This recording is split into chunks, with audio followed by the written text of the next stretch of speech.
any made-for-enema coffee, the two things you want are high caffeine and as many palmitates as you can get. And so we use a blend that we feel is very, basically it brings those two things. We source coffee from fair trade cooperatives that allow us to have, you know, very high caffeine, very high palmitates, and beans that respond well to air roasting and really let us get to what we like to call first crack.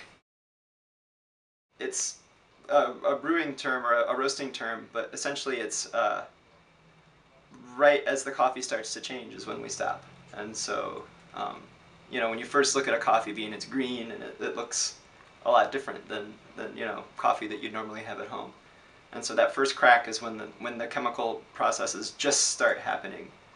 But as you roast coffee, you can roast out caffeine and you can get rid of some of the therapeutic elements that you want.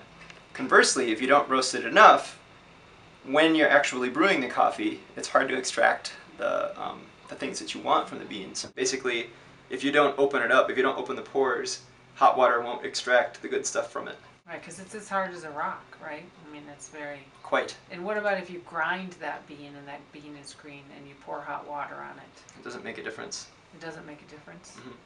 You can end up with a bean that has a lot of caffeine in it and a lot of palmitates, but you'll never get it into anything that you can use. You don't want to cook off the good stuff, but you do want to cook it. There's a point of perfection. In the 10 years we've been doing this, we think that we understand where that point is in terms of roast, in terms of preparation, in terms of type of bean, blend of bean.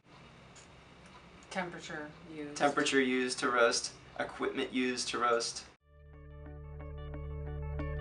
You could call it fair trade, but for us, it's the fair trade sort of minimums aren't enough anymore, and so we're really trying to push beyond what those minimum standards are of fair trade, and to kind of push the conversation that actually more needs to be done beyond just paying a minimum price. There's also a very strong emphasis on organic and sustainable growing practices. We feel really strongly that it's the traditional way that these communities have grown coffee.